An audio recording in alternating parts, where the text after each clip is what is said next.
আসসালামু আলাইকুম। সবাইকে শুভেচ্ছা জানাচ্ছি। মাসুম মাহবুব। আ আশা করি প্রত্যেকে দেখতে পাচ্ছেন এবং শুনতে পাচ্ছেন। প্রিয় দর্শক, আপনাদের জন্য একটি দুর্দান্ত ভিডিও আজকে দেখাবো। পাশাপাশি বেশ কিছু গুরুত্বপূর্ণ খবর আপনাদের দেবার চেষ্টা করব। ইরান হরমুজ প্রণালীতে একটার পর একটা সারপ্রাইজ দিচ্ছে। মার্কিন যুক্তরাষ্ট্র যখন ইরানের একটি জাহাজকে আটকে দিল, কমান্ডো বাহিনী পাঠিয়ে গুলি করে, তখন ইরান চুপ থাকবে এটা হয় কি করে? ইরান কিন্তু মার্কিন যুক্তরাষ্ট্রকে সেই সময়টা তার প্রতিক্রিয়া দেখিয়েছিল ড্রোন অ্যাটাক চালিয়ে। এবার সেই ইরান কি করেছে জানেন? আমেরিকার সবচেয়ে বড় বন্ধু মধ্যপ্রাচ্যে ইসরায়েল। সে ইসরায়েল সংশ্লিষ্ট একটি জাহাজকে কমান্ডো স্টাইলে, ফিল্মি স্টাইলে আটক করলো। চলুন আমরা সেই ভিডিওটা আপনাদের এক নজর দেখাই। আমাদের লাইভে এখনো অনেকে সম্পৃক্ত হতে পারেননি। পরবর্তী আপনারা অনেকে দেখে নিতে পারবেন। আসেন আমি আপনাদেরকে একবার সেই ভিডিওটি দেখাই। তাহলে বুঝতে পারবেন যে ইরান কি খেলা দেখিয়েছে।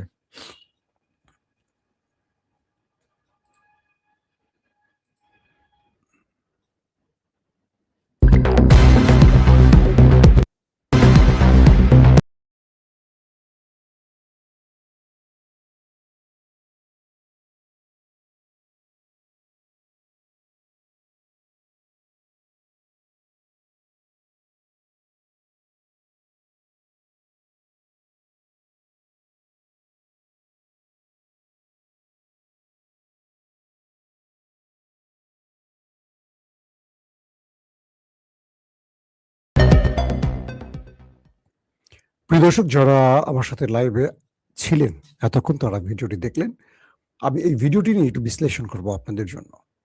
প্রথমে খেয়াল করেন, সাগর থেকে একটি ছোট স্পিড বোট টাইপের কিছু এগিয়ে আসে।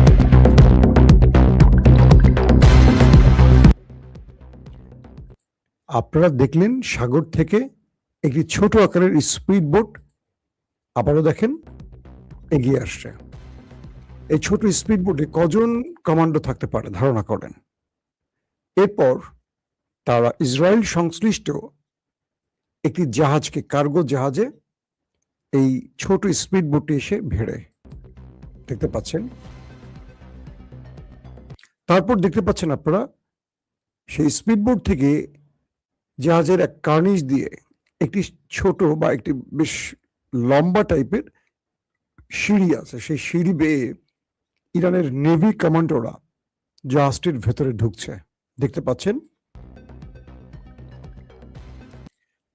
উপর থেকে এই যে ভিডিওগুলো, এগুলো কিন্তু ফিল্মের না, সিনেমার না। এগুলো ইরান যখন অভিযান চালিয়েছে, তারা নিজেরা তাদের যে শরীরে বডি ক্যামগুলো আছে, সেই বডি ক্যামের মাধ্যমে এই ভিডিওগুলো ধারণ করেছে। দেখছেন যে ইরানের নেভি টিমের যে নেভাল গ্রুপের যে কমান্ডোরা, তারা সেই জাহাজটির উপরে উঠছে।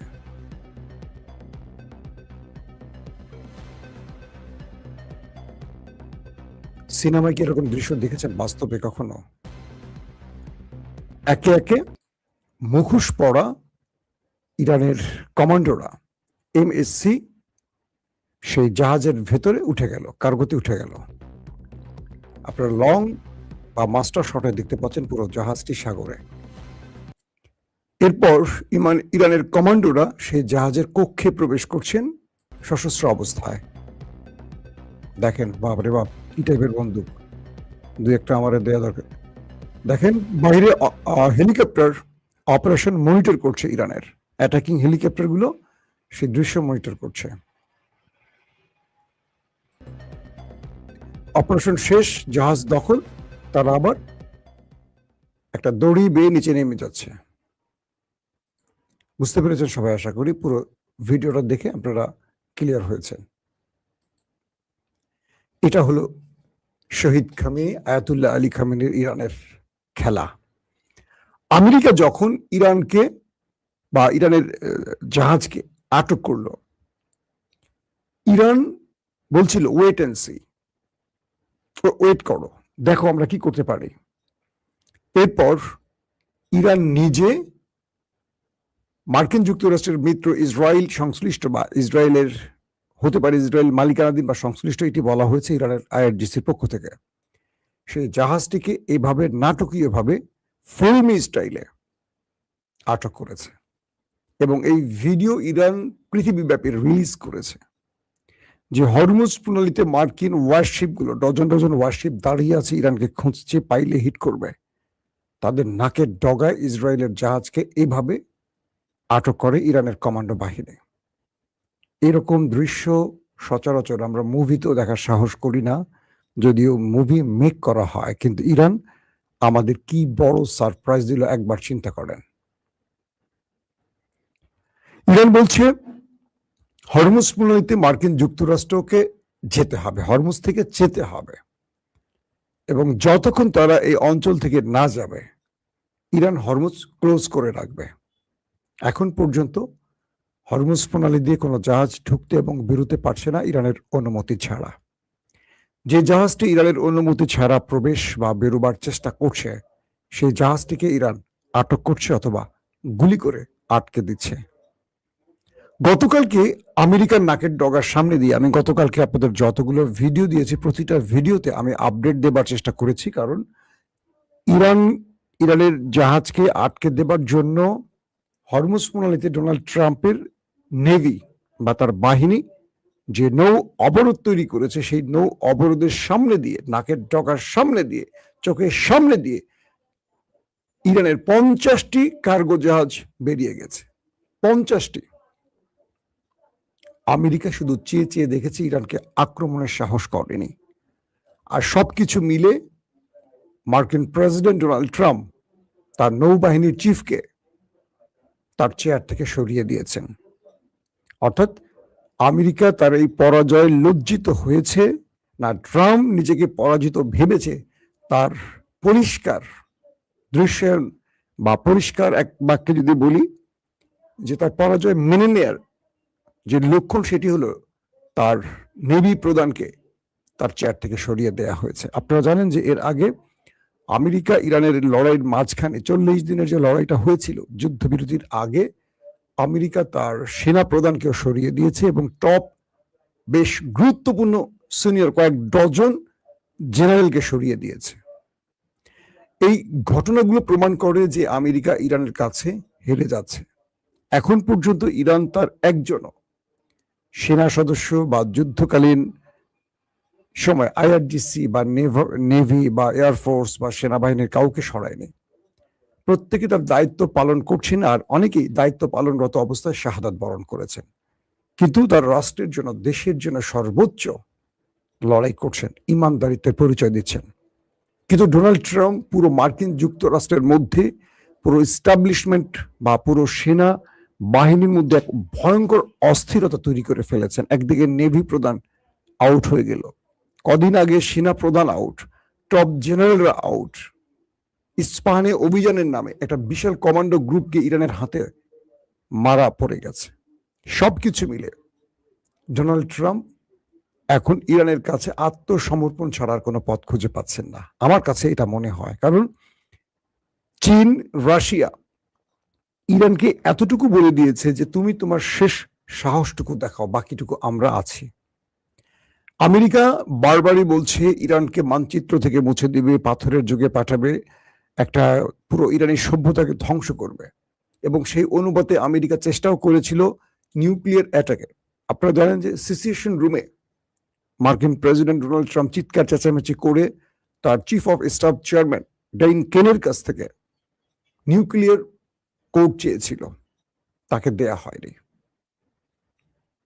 সেই সেনাবাহিনীর ঊর্ধ্বতন officer chief of staff chairman Dan Caine, তিনি বলেছিলেন যে মিস্টার প্রেসিডেন্ট, আমেরিকা বহিঃশত্রুর আক্রমণের শিকার হয়নি এখনো, অতএব আমি আপনাকে কোড দিতে পারছি না। তার মানে মার্কিন সেনাবাহিনীর ট্রেনিং বলছে, তাদের যে প্রশিক্ষণ সেটা বলছে একজন অদক্ষ বা অক্ষম প্রেসিডেন্টকে নিউক্লিয়ার কোড দিয়ে পৃথিবীতে আরেকটি অমানবিক দৃশ্যায়নের তৈরি করতে চাইছে না আমেরিকা। কিন্তু ট্রাম্প তার ক্ষোভকে প্রশমিত করার জন্য ইরানকে টার্গেট করতে চাইছে। পাশাপাশি ইসরায়েল নামক যে দেশটি আছে, তারা আমেরিকার এই পরাজয়গুলোকে দেখছেন। অন্যদিকে তারা তাদের প্রতিশোধ মেটাবার জন্য লেবাননকে টার্গেট করছেন। তারা লেবাননকে বারবারই হামলা করছেন, আক্রমণ করছেন, কিন্তু ইরানকে কোনোভাবেই আয়ত্তে আনতে পারছেন না। মার্কিন প্রেসিডেন্ট ডোনাল্ড ট্রাম্প তার দুটো কার্ড খেলেছেন। এক, হরমুজ প্রণালীতে নৌ অবরোধ করে ইরানকে আটকে দেবার সিদ্ধান্ত নিয়েছেন, যাতে করে ইরান তার সাথে ডিল করতে বাধ্য হয়।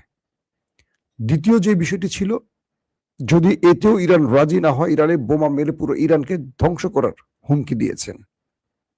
ইরান ডোনাল্ড ট্রাম্পের এই বক্তব্যের পরিপ্রেক্ষিতে বলেছে, তোমার যা খুশি করো, তোমার যা খুশি করতে পারো, কিন্তু ইরান যেটা করবে সেটার জন্য প্রস্তুত থেকো। ইরান বলছে, আমার হাতে অসম্ভব কিছু সারপ্রাইজিং কার্ড রয়েছে, যে কার্ডগুলো তুমি কল্পনাও করতে পারবে না। আমি গতকালকে লাইভে আপনাদের একটি কার্ডের ঘোষণা দিয়েছি, তার নাম সাবমেরিন ক্যাবল, অর্থাৎ ইউরোপ, এশিয়া এবং মধ্যপ্রাচ্য, মিডল ইস্ট, এই বিশাল অঞ্চলের ইন্টারনেট কেবলটি গেছে পার্সিয়ান গালফ অর্থাৎ হরমুজ প্রণালীর নিচ দিয়ে। এটা ইরানের অঞ্চলের ভেতরে পড়ে। ইরান বলছে, যদি আমেরিকা ইরানে কোনো বড় আক্রমণ করে, পুরো পৃথিবীকে আমরা অন্ধকার করে দেব। এই সাবমেরিন কেবল আমরা কেটে দেব। এতে করে পুরো পৃথিবী অন্ধকার যেমন হবে, পুরো পৃথিবী অচল হয়ে পড়বে। আধুনিক পৃথিবীতে ইন্টারনেটবিহীন 1 সেকেন্ড কেউ চলতে পারে কল্পনা করা যায় না। ইরান বলছে, আমরা চলতে পারবো। আমরা নিজেদেরকে প্রস্তুত রেখেছি ইন্টারনেট, বিদ্যুৎ, সকল ব্যবস্থার বাইরে। আমরা 1400 বছর আগে রাসূল সাল্লাল্লাহু আলাইহি সাল্লামের সেই জীবন থেকে শিক্ষা নিয়ে বড় হয়েছি, আমাদের জাতিকে সেভাবে বড় করেছি। সো তোমরা চলতে পারবে না ইন্টারনেটবিহীন, আমরা চলতে পারবো। যুগের পর যুগ বিদ্যুৎ না থাকলেও ইরানের জাতির কিচ্ছু হবে না। তারা সেই প্রশিক্ষণ নিয়েছে। দিনের পর দিন না খেয়ে থাকতে পারবে তারা, কারণ তারা রোজা থেকে সেই শিক্ষাটা নিয়ে নিজেকে প্রস্তুত করেছে। ইরানি জাতি 40 বছরের অধিক সময় ধরে নিজেকে প্রস্তুত করেছে।